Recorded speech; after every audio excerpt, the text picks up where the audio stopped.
Welcome to the Deep Dive. This is the show where we take your most important sources, your articles, your research, even your personal notes, and we really dig in to distill them into actionable insights just for you. And today we're tackling something that, well, it seems like a lot of you, especially those following Chat Like a Native, are really keen on. It's all about how to unlock that truly authentic sound, that impactful native sound in your English. You've probably hit that point where, your English isn't just good, it's actually very good. You can communicate, handle business, get complex ideas across, but there's this common frustration that keeps popping up in the materials you've shared with us. It's that feeling, right?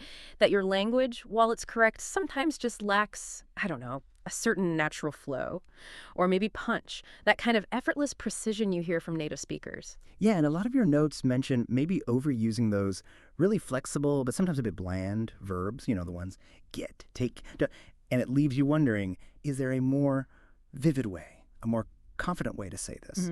Well, that's exactly our mission for this deep dive. We're going to dig into all the stuff you sent us, pull out the strategies that can really transform your everyday English, make it not just grammatically okay, but clearer, stronger, and more authentically you. Absolutely. And that's precisely what we aim to deliver today. Based on this really comprehensive set of resources you've provided, we're diving deep into three fundamental concepts. And when you put them together, they offer this powerful shortcut to sounding, well, genuinely more native. So we're going to explore it using power verbs strategically. We'll delve into something called the lexical approach, and we'll unpack the honestly incredible cognitive perks of chunking. And look, these aren't just dusty academic terms, okay? As your notes and the articles you shared clearly show, these are practical tools, things you can actually use. You can start integrating them into how you use English, like today. Our promise to you, and this is drawn right from the insights in your own submitted research, is that by the end of this deep dive, you'll have a clear, repeatable routine, something simple to help you upgrade your language habits. Just imagine speaking not just, correctly, but with real precision, with impact, and with that kind of natural rhythm that just makes your words, well, sing. That's really what we're aiming for today. And this isn't just about learning more words. It's about fundamentally shifting how you engage with English, making your communication sound more polished, more confident, really, in any situation, whether it's work emails, big presentations, or just, casual chats. So yeah, get ready for some aha moments. We think you'll find a pretty clear path here to getting this knowledge quickly, but thoroughly too. Okay, let's unpack this core issue then. It came up so much in the articles and reflections you shared. It really does feel like get, take, and do are just everywhere in daily English, right? And your observations, looking at the materials you sent, they're spot on. I think one of the linguistic analyses you included actually called them the Swiss Army knives of English verbs. That's a great description. Super versatile, Yeah. almost indispensable, yeah. But like we saw it in some of your own anecdotes, that very versatility can be a bit of a trap, can't it? It's almost like they're comfortable, maybe slightly worn out sneakers. They get the job done, sure, but they don't really make a statement. That's a really perceptive analogy, actually. It perfectly sums up the dilemma. Because, as the grammar guides and usage analyses in your sources confirm, the reason these verbs get, take, do are so incredibly common is their flexibility. It's astounding, really. I mean, take, get. It can mean acquiring something or becoming something, arriving, understanding, even experiencing something. Take, it can cover grasping, accepting, consuming, recording, traveling, the list goes on. And do is just this general catch-all action verb, isn't it? Performing a task, completing an activity, creating something. This huge semantic range makes them super convenient. They're the natural default, the easiest verbs to reach for. However, and this is the crucial point one of the linguistic research papers you provided made, this flexibility, while it makes them functional, it also inherently makes them meaning hiders. Meaning hiders. I like that. Yeah. Because when a verb can mean so many different things, its specific meaning in any one situation often gets, well, watered down. They work as functional placeholders, Yeah. People understand the basics. But they often lack the energy, the clarity, the vividness you need for really impactful communication. Think about those common examples highlighted in your notes.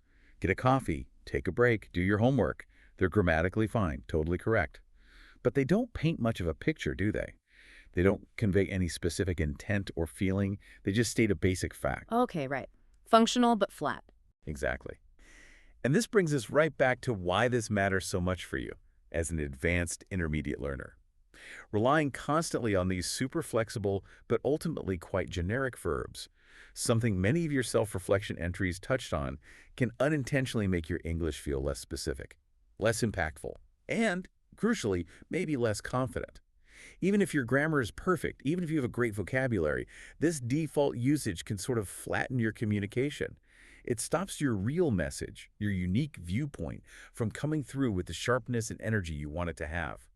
In fact, one of the articles you share, it was a study on perceived professionalism in business communication.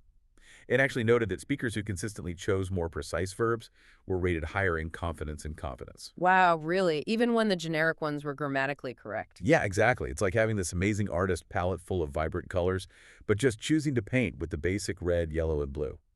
You miss out on all the rich shades and hues that make the picture really interesting. That's a crucial distinction then. It's Yeah. not about being wrong, it's about being less effective. So if these super flexible verbs are kind of camouflaging our meaning, dampening our impact, what's the strategy? How do we break free from this default dilemma? This is where one of the core ideas from your materials, this concept of power verbs, starts to sound really transformative. This is where we see how you can genuinely level up your language. Exactly right. The solution, and this is strongly supported by the language acquisition theories and the practical guides you provided, lies in what we're calling power verbs. These are basically carefully chosen, more expressive action words. They're designed specifically to replace those generic instances of get, take, or do. It's about making an intentional choice for precision. Think of it less like just swapping vocabulary words and more like upgrading your linguistic engine. Going from a standard functional model to something high performance, Yeah. precision tuned. Okay, I like that. Upgrading the engine. So why do they work so well? What are the benefits, according to the research you looked at? Well, there are several key benefits, and they directly tackle those communication weaknesses we just talked about. Hmm. Firstly, and there's probably the most obvious thing you'll notice, and it's shown really clearly in the before and after examples in your learning exercises, swapping a weak verb for a precise power verb makes your English clearer. Clearer. Yeah, clearer, often shorter, actually, and definitely stronger. You instantly convey more specific information with fewer words. Your communication just becomes more efficient. Okay, makes sense. Clearer, shorter, stronger. What else? Secondly, and this is huge for your goal of sounding more confident, these upgrades translate directly into sounding more assured, having more impact. The business communication guides in your materials emphasize this again and again. Precise verb usage signals competence. It signals intentionality.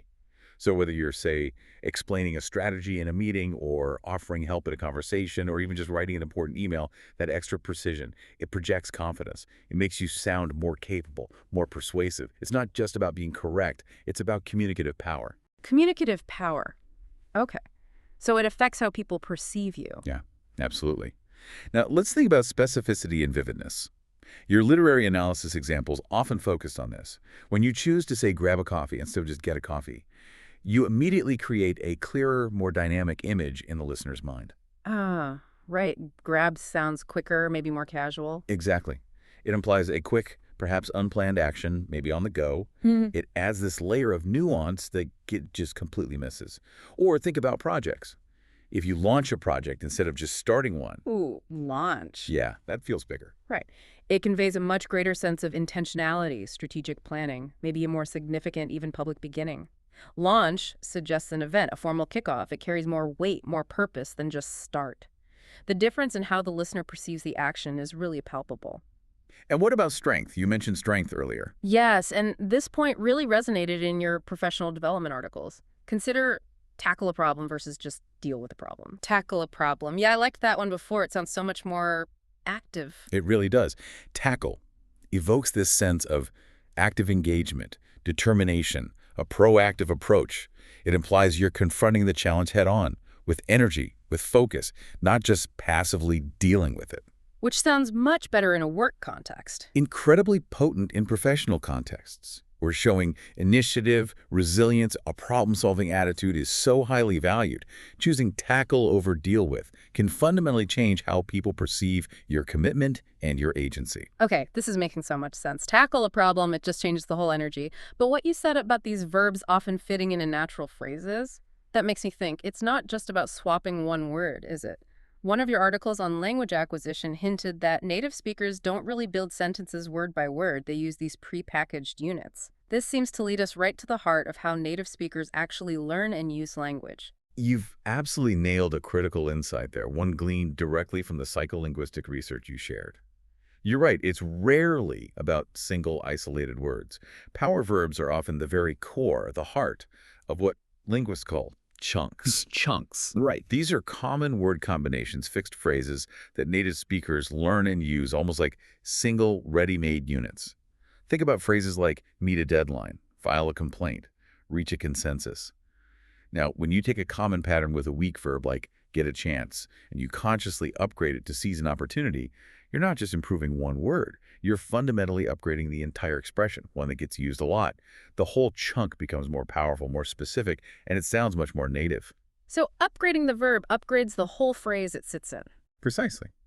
Let's look at a few quick examples from your practice exercises. Instead of the very common get a chance if you learn and use seize an opportunity, well, seize is immediately proactive, confident. It implies taking deliberate action, actively grasping a good moment, not just passively receiving something. That subtle shift, identified in one of the communication guides you sent, can be really transformative in how you sound. Okay, seize an opportunity. Got it. What else? Or consider take a look. Functional, sure, but quite vague. If you instead say examine closely, you instantly communicate much more precision, more intent, more detail. Examine suggests a thorough, careful look, a deliberate scrutiny. It's very different from just a casual glance. It enhances clarity and shows you're being thoughtful. Right, examine closely versus take a look. Big difference. Huge difference. And let's go back to your example, do the laundry. If you upgrade that to tackle the laundry, tackle isn't just a synonym for do. As one of the usage notes in your materials pointed out, it suggests a more intentional approach, maybe even determined or energetic, especially for a task that might feel a bit boring or tedious. Tackling the laundry makes it sound like a challenge to overcome. Kind of. It conveys a sense of actively engaging with and conquering the chore, rather than just routinely performing it. These are the kinds of subtle but really significant shifts in meaning and impact that make your English sound not only more natural but also more nuanced, more expressive. That's fascinating, and it really explains why some phrases just sound right to a native speaker, while others, even if they're technically correct, just don't quite land. It's these natural pairings, these ready-made units. Which leads us perfectly into the how behind it all, the lexical approach, and this idea of chunking. I know from the learning theories you included, these are pretty central to learning languages efficiently. Absolutely. You've pinpointed a real cornerstone of effective language acquisition, something heavily emphasized in the teaching literature you provided. The lexical approach. It's basically a philosophy of language learning that shifts the focus. Instead of learning isolated words and memorizing grammar rules, it's about teaching and learning vocabulary in its natural units. Natural units, like words that always go together. Exactly. We're talking about collocations, words that naturally pair up and common phrases. It's about recognizing that language isn't just a big pile of individual words waiting for us to assemble them. It's actually this vast collection of pre-existing word partnerships and ready-made functional phrases. Okay, so practically, what does that mean for me, the learner? Well, it means a pretty significant shift in focus. Instead of learning by, the, and way as three separate words, the lexical approach says you should internalize by the way as one single indivisible phrase. It's one concept, one unit. And the same goes for expressions like, at the end of the day, make a mistake, or, on the other hand, you learn these as complete blocks of meaning. It also means developing this sharp awareness for words that consistently show up together, things like rescue attempt, hampered by, strong argument, or heavy rain. So you start noticing these patterns. Precisely. Native speakers, as your developmental linguistics articles confirmed, unconsciously pick up these statistical patterns just from hearing and reading tons of language. Okay, so why is this approach so effective, according to the research? Well, there are a few key reasons. Firstly, it builds authenticity. When you learn language in these natural units, you're directly learning how people actually use it in real conversations, in real writing. You bypass those constructions that might be grammatically perfect in a textbook but sound a bit stiff or unnatural in reality. Secondly, and this is huge for memory, fixed phrases and strong collocations are often much easier for our brains to remember than disconnected individual words. Our brains are wired to find patterns, right? And these pre-built units tap right into that. You're not trying to recall three separate things. You're retrieving one established, coherent unit. Easier to remember one chunk than three words. Makes sense. Definitely. And thirdly, critical for fluency. The lexical approach dramatically speeds up your speech production. When you can just drop these integrated chunks into a conversation without having to mentally build the sentence word by word, applying grammar rules on the fly, you hesitate less. Ah, because the phrase is already built. Exactly. Your brain recognizes the whole pattern quickly. Your mouth produces the chunk, and your speech becomes much smoother, faster, more natural. It mirrors how native speakers process language, that reduction in on-the-spot assembly effort. It's a total game changer for fluency. That really does make sense. It's like building up this huge internal library of ready-to-use phrases, which cuts down massively on the mental effort when you're speaking off the cuff. And then you mentioned chunking, which from the cognitive science papers you referenced sounds like it applies some pretty powerful brain mechanics to this whole idea. You've articulated the connection perfectly. Chunking is basically the brain's ultimate efficiency hack for handling information. It's the cognitive process of grouping individual bits of information, in our case, words, into larger, meaningful bytes or units. Our brain then processes these chunks as single, manageable items. Think of it like, well, one of your psychology articles used the analogy of organizing a messy desktop. Instead of trying to remember where hundreds of individual files are, you group related documents into folders, right? Each folder becomes a chunk of information, making the whole system much easier to navigate. Okay, so grouping words into meaningful units. How does that specifically help me as a language learner? Well, like we talked about with, by the way, it makes recall much, much easier. It's far simpler to pull that whole established unit from your long-term memory than to search for by, then the, then way, and stick them together correctly. And this directly reduces what psychologists call working memory stress. When you're speaking in real time, your brain is doing a million things at once, retrieving words, applying grammar, coordinating pronunciation, making sense. If your brain can work with fewer, larger units, these linguistic chunks, instead of tons of tiny individual words, the cognitive load drops dramatically. Less mental juggling. Exactly. Which makes your speech production smoother, less effortful, and way less prone to stumbles and grammatical mistakes. And crucially, chunking directly supports fluency because it allows you to naturally produce language in blocks, just like native speakers do.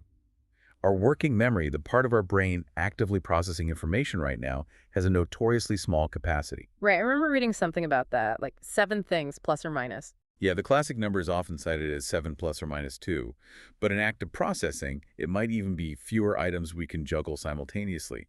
Some of the studies you shared pointed this out. By grouping individual words into chunks, we're effectively packing more meaning into each available slot in our working memory.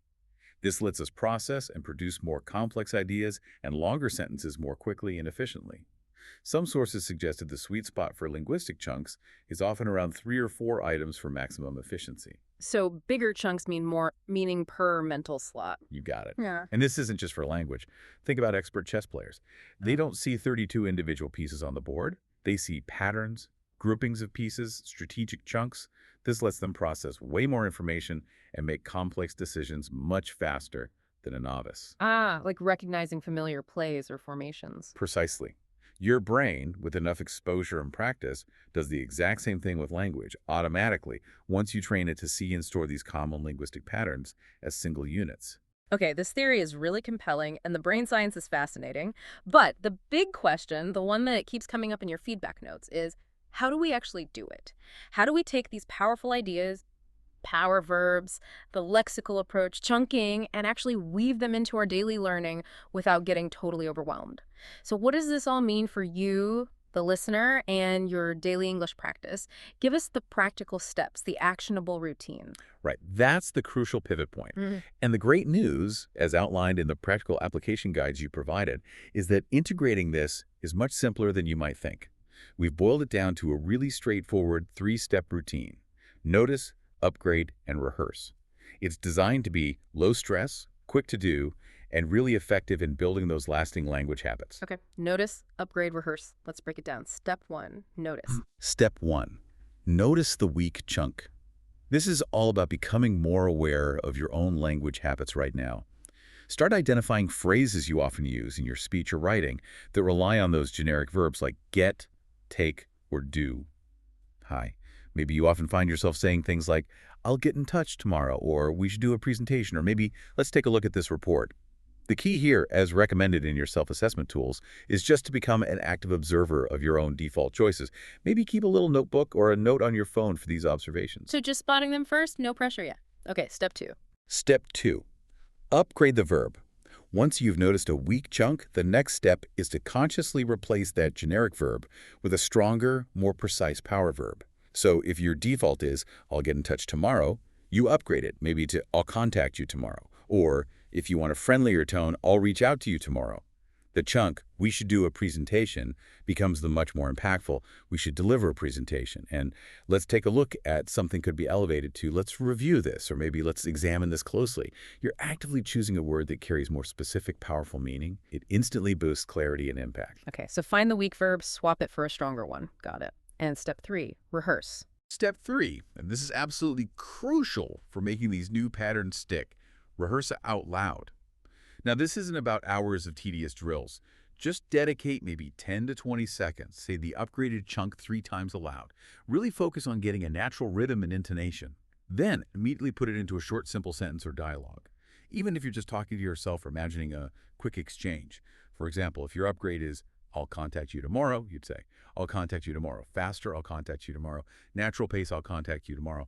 Then maybe, did you hear back? No, but I'll contact them tomorrow about it. Unfee. This brief, consistent, spoken practice, something the neurolinguistic programming techniques in your resources really highlight, is incredibly effective. It helps solidify the new language in your muscle memory, making it ready for spontaneous use. It's fast, low stress, and honestly, it really helps the new language stick. That sounds incredibly practical and manageable. Notice, upgrade, rehearse. And to help us with that crucial upgrade step, especially when we're fishing for the perfect power verb, you've put together this fantastic list, right? Drawn from the common weak verbs and their stronger alternatives in the materials. This isn't just theory, it's giving us the actual tools. Can you walk us through some of the most useful of these, 30 everyday upgrades? Especially thinking about someone wanting to sound more native in common work and daily life situations? Absolutely. We've carefully compiled this list of 30 common phrases where, as your usage examples often show, intermediate learners tend to default to those generic verbs. We've paired them with stronger, more native-sounding alternatives, directly tackling the pain points highlighted in your materials. And yeah, it's grouped by situation to make it really practical. For each one, you get the base phrase, the common, weaker one, the upgrade, the stronger chunk, an example sentence showing it in action, and a quick note with tips on tone or meaning. Let's dive into some really impactful ones, starting with work and study essentials, where precision and confidence are just so important. Perfect. Let's hear them.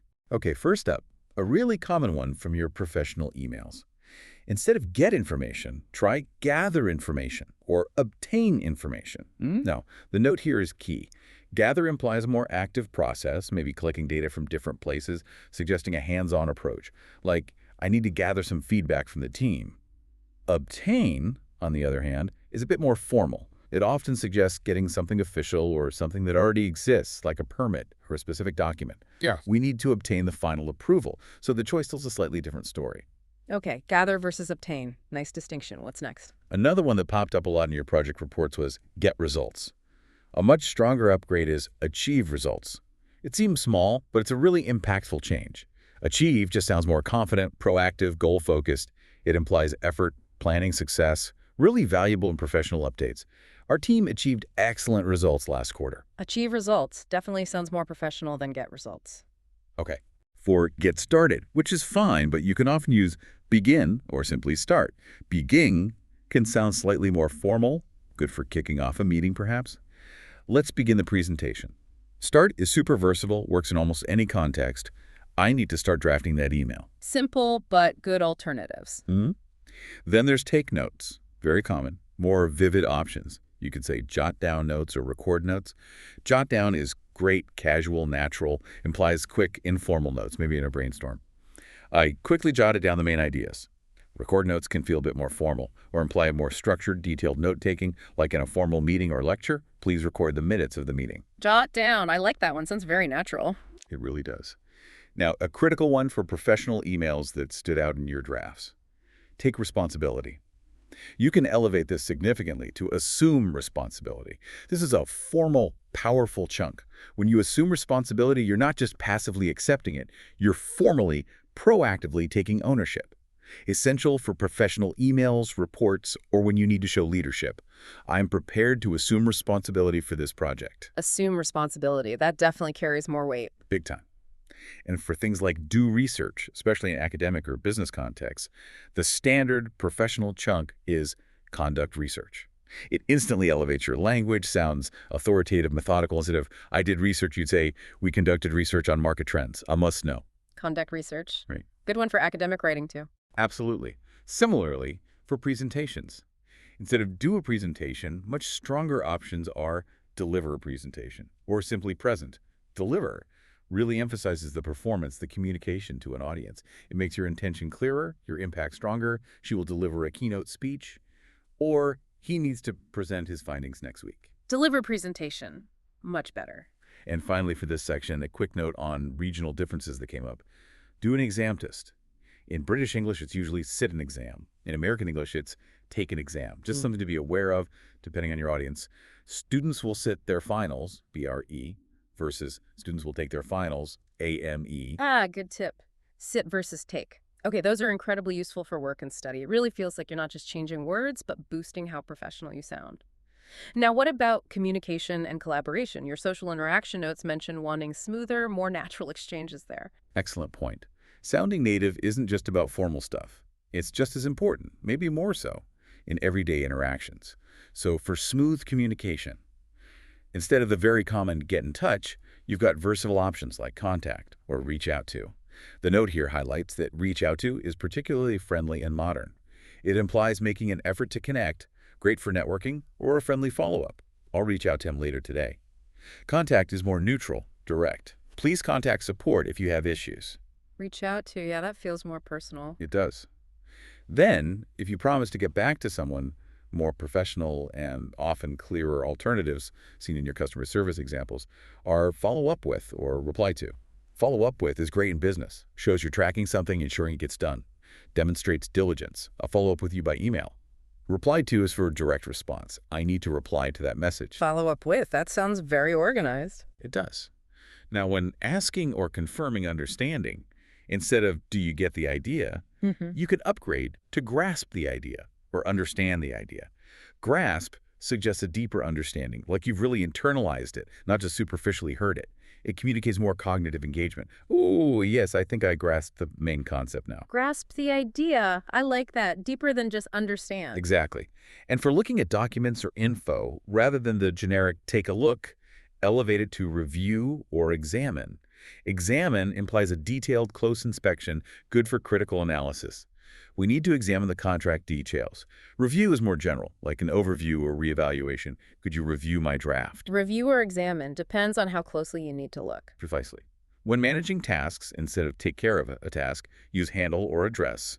Shows clear ownership, proactive approach. Handle is versatile for managing things. Don't worry, I'll handle the arrangements. Address is excellent for tackling specific issues or concerns. We need to address this complaint immediately. Handle or address both sound very capable. They do. Lastly, for meetings and calls, please avoid do a call or do a meeting. Be specific. Schedule a call, host a call, join a call, hold a meeting, attend a meeting. Using the exact verb gives clarity, sounds much more native. Let's schedule a quick chat. Who will host the webinar? I have to attend the board meeting. Specificity is key for clear planning. That precision makes such a difference, just being direct and intentional. Okay, so now for the really everyday stuff, daily life and routines. Your casual conversation notes showed people want more effortless fluency here. What are some easy upgrades for just life? Yeah, even in the most casual chat, choosing verbs intentionally adds this polish, this naturalness that really makes a difference. So instead of get ready, a simple, versatile upgrade is prepare. Works for people getting ready or preparing things. I need to prepare for my interview. Or, can you help me prepare the salad? Succinct, widely applicable. Compare, simple, effective. For get rid of, you've got great choices like remove, eliminate, or discard. The note here helps with nuances. Discard is perfect for physical things you're throwing away. I need to discard these old clothes. Eliminate works well for problems, errors, or unnecessary things. Let's try to eliminate spelling mistakes. Remove is a good general term for taking something away. Please remove your items from the table. Discard, eliminate, remove. Good options depending on what you're getting rid of. Exactly. When taking a picture, instead of take a photo, you can use photograph for capture. Photograph is direct. I love to photograph landscapes. Capture is very modern, versatile use for screens, moments, even ideas. She really captured the mood of the party. Can you capture a screenshot for me? Catch it. Yeah, you hear that a lot now, especially for digital stuff. You do. And a super common household chore. Do the dishes, or for our UK listeners, do the washing up. This just becomes wash the dishes. It's simple, specific, exactly what native speakers say. A basic but really effective upgrade. Whose turn is it to wash the dishes? Just wash the dishes, straightforward. And instead of get dressed, simply use dress. I need to dress quickly. Or for kids, can you help me dress the toddler? For get sick, which is idiomatic and fine, but in more formal situations or writing, you might use fall ill or become ill. Unfortunately, he fell ill just before the trip. Fall ill, a bit more formal, yeah. When talking about making food, instead of do lunch or do dinner, use make lunch or prepare dinner. I'm going to make lunch now. Let's prepare dinner together. Instead of take a break, you could also use rest or pause. Let's rest for 10 minutes. Can we pause the video here? Rest or pause, good alternatives. And finally, for social plans, instead of do coffee or do dinner, just use have coffee or go for dinner. Much more natural and inviting. Want to have coffee tomorrow? Let's go for dinner next Friday. Have coffee, go for dinner. Simple, natural, perfect. So this is just a really good selection, but they clearly show the power of choosing your verbs intentionally. Every single upgrade, drawn from those common patterns in your sources, helps not just with clarity, but with sounding more confident, more natural, and ultimately more native. This list gives you a really solid foundation to start making changes right away. The depth there is fantastic, and those nuances you pointed out are exactly what people need to really fine-tune their English. It's so clear it's not just what you say, but how you say it, isn't it? And crucially, when to say it, picking the right word for the right context. Because as one of your etiquette guides noted, you really don't want to sound like you're giving a formal speech when you're just chatting with a colleague by the coffee machine. You've absolutely captured the essence of effective communication there. That point was strongly underlined in the sociolinguistic research you provided. Making these upgrades automatic, yes, but also, critically, choosing the right tone and formality level is essential for sounding truly native. To help embed these changes, make them stick, we've pulled together some mini drills. These are directly inspired by the practice techniques found in your language learning resources. Mini drills. Okay, let's hear them. How can we practice this stuff effectively? Okay, first, try rapid fire. Just 30 seconds. It's about building quick recall, making it automatic. Pick a context, maybe you're thinking about your work tasks for the day, and just quickly say 3 different upgraded chunks aloud. Add a time or person to make them real. Like, I'll follow up with Sarah this afternoon. Could you review that document by 3? We secured the funding yesterday. Speed and repetition are key here. Don't overthink it. Okay, quick bursts. Got it. Next, try a dialogue loop, maybe 60 to 90 seconds. This helps you practice using them in a conversational flow. Just create tiny imaginary conversation using 3 power verbs you're working on. It could be like, A, can we begin with the sales figures? B, sure. I gathered the data and prepared a summary. Ah, so practicing the back and forth. Exactly. Or A, did you examine that clause? B, yes, and I plan to address the ambiguity before we submit it. This context helps you feel how the chunks fit naturally into real speech. Then there's replace the weak link, maybe 45 seconds. This trains your brain to actively look for better options. Hear or read a sentence with get, take, or do, and maybe one you'd normally say, and immediately think of 2 stronger versions. So if the weak sentence was, let's take a look at the numbers, you might instantly think, okay, better. Let's review the numbers, and even better. Let's examine the numbers closely. That direct comparison, that active substitution, it's a great mental workout. Find the weak one, swap it twice. I like that. And finally, super practical, an email upgrade. Just 2 minutes. This directly addresses those professional communication needs from your sources. Take one sentence from a real email you wrote recently, or one you're about to write, that uses a weak verb. Consciously rewrite it with a power verb. Instead of, I'll get back to you soon, make it strong and specific. I'll follow up by 4 p.m. with the details, or I'll reply to your message by end of business today. You're immediately applying your learning to a real high-stakes situation. Those drills sound incredibly useful for building that muscle memory, making it automatic.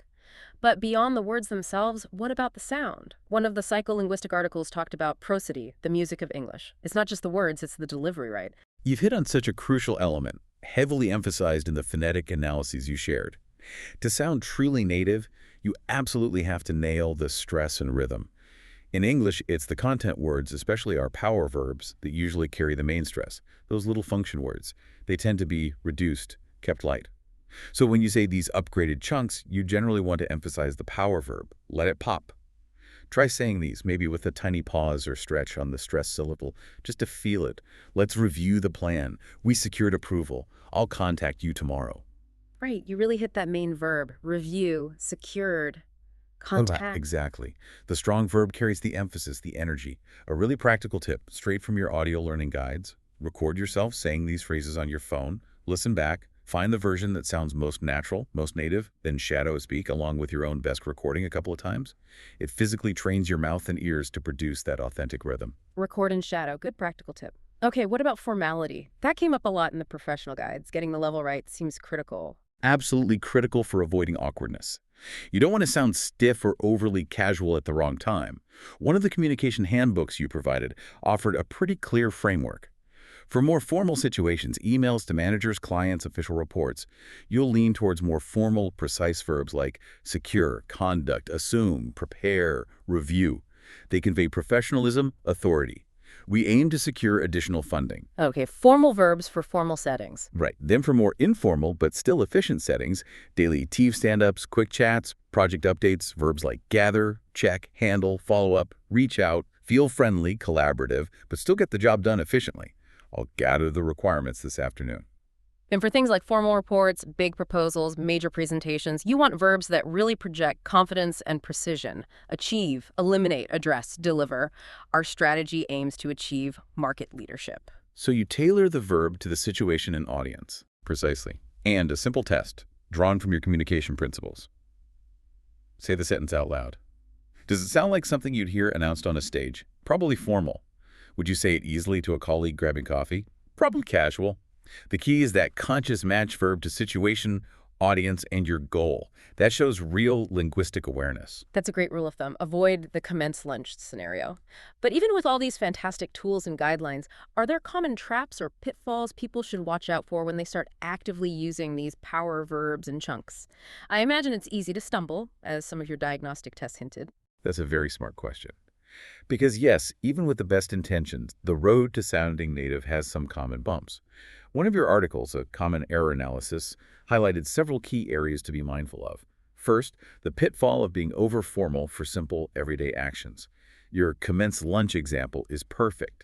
Saying, I will commence my lunch break now, just sounds incredibly stilted, unnatural in almost any normal conversation.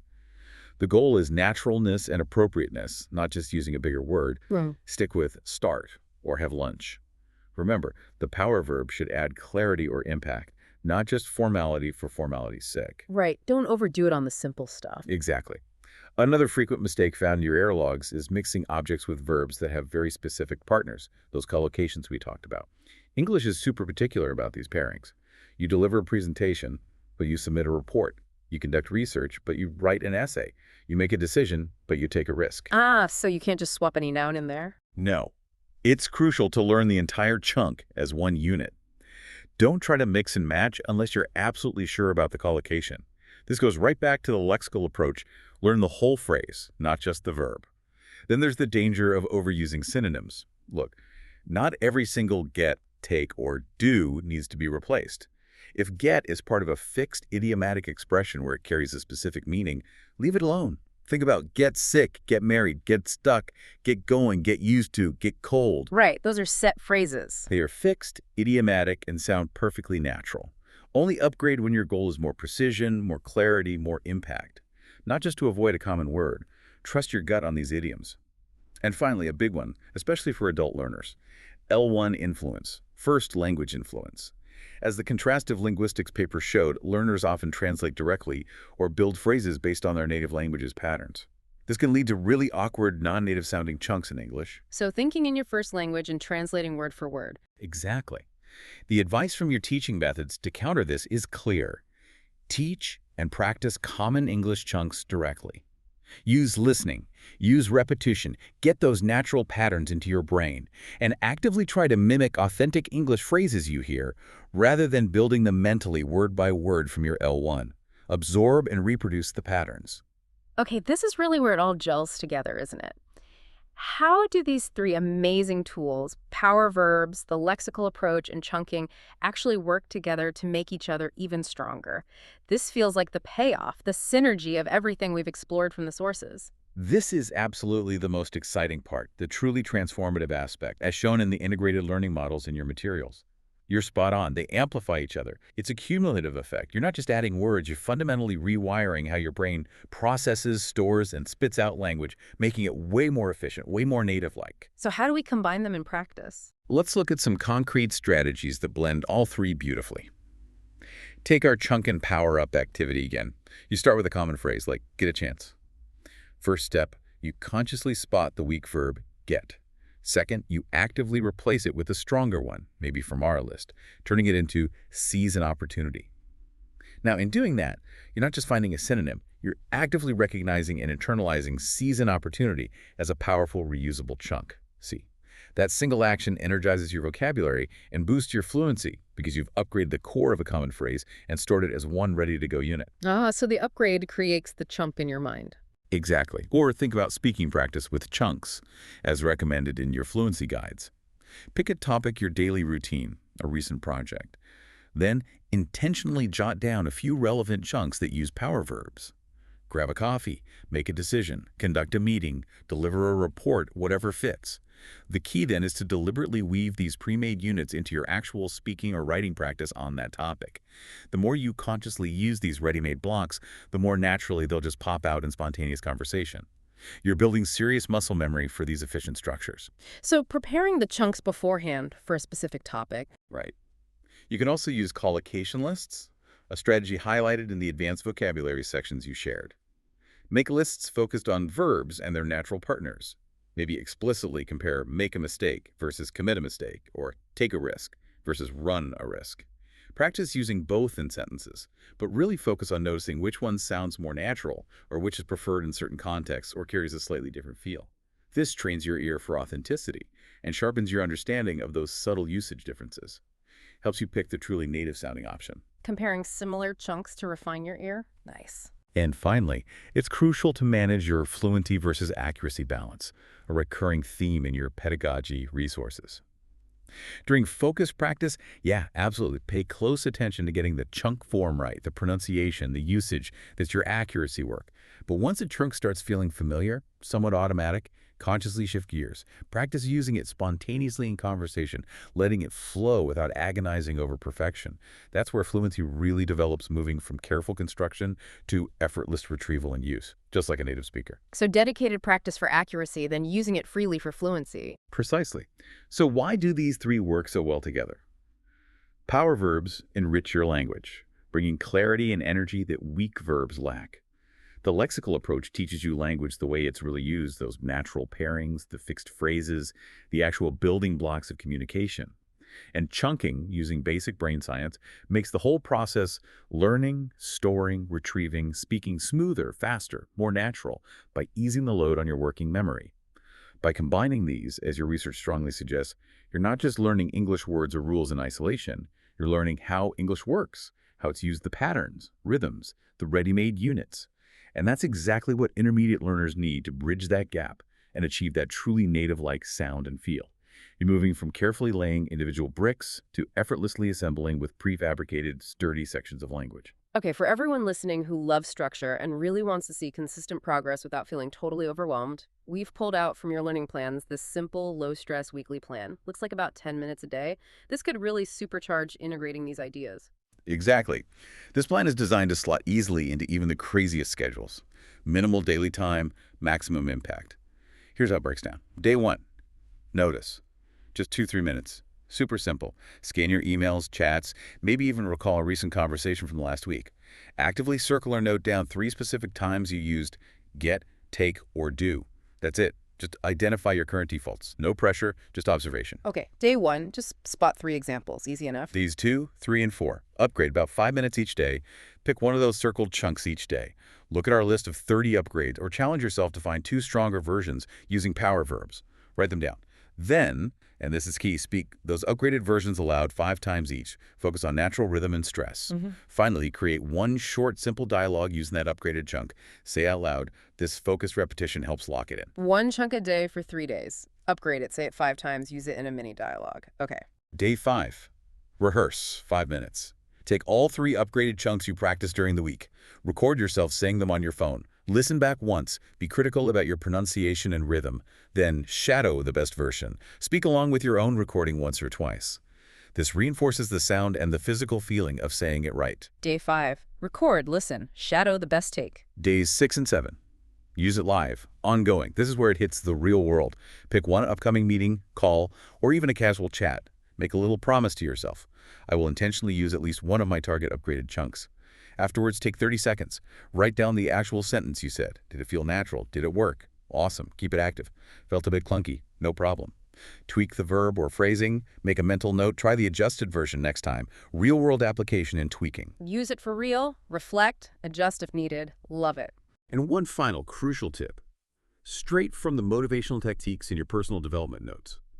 Please start small. Don't try to overhaul your entire vocabulary overnight.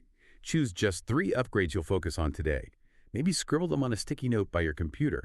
Glance at them before your next call.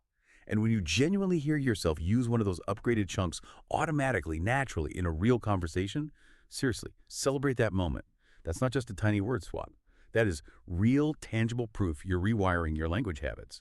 And that feeling is incredibly motivating. Wow, what a genuinely transformative deep dive this has been. You, listening, now have this comprehensive, really actionable toolkit, not just for fixing bits of your English, but for fundamentally boosting its impact, its precision, its naturalness. From spotting those subtle but limiting default verbs, to really getting the hang of chunking, understanding the power of the lexical approach, and knowing how to pick the perfect power verb for basically any situation. You are seriously well-equipped now. You're firmly on that path to truly chatting like a native, using the best insights from the materials you shared with us. Absolutely. And the impact of applying these strategies, it's clear throughout the research you provided. It goes way beyond just having more vocabulary. It really will improve your overall fluency, massively boost your confidence in any English-speaking situation, and sharpen your ability to just express yourself naturally with real precision and authenticity. So we really encourage you, engage with this actively. Don't just be a passive listener. Start your practice today. Even if it's small, start now. You will notice tangible shifts in your language. And maybe as you begin using these power verbs and chunks, weaving them into how you communicate every day, here's something to think about. How might this new precision in your language not only make you sound more native, but maybe also sharpen your thinking, lead to clearer ideas, and maybe even fundamentally improve your ability to influence, to persuade, and to really connect with people on a deeper, more meaningful level? That is a powerful thought to carry forward as you embark on this exciting journey with your English moving beyond just words to influencing thought and connection itself. Thank you so much for joining us on the deep dive. Keep practicing, keep noticing those upgrade opportunities, and keep enjoying the journey to more powerful, more natural English.